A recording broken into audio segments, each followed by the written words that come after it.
Exhales slow the heart down, inhales speed the heart up. There's something called respiratory sinus arrhythmia. So when you inhale, basically what happens is your diaphragm moves down, right? It actually moves down. There's actually more space in your the cavity that your heart sits in. Blood flows more slowly through that larger volume. The heart got a little bigger. The brain sends a signal to speed the heart up. When you exhale, the diaphragm moves up, heart gets a little smaller, blood moves more quickly through that smaller space, brain sends a signal to slow the heart down.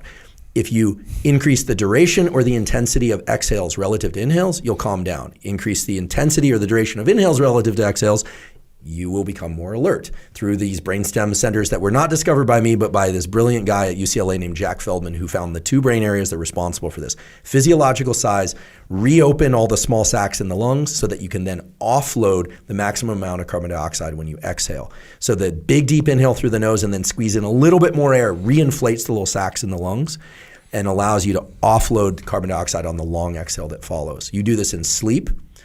People who have apnea don't do this well. Apnea is very dangerous. It actually will shorten your life, lead to all sorts of issues. Not good.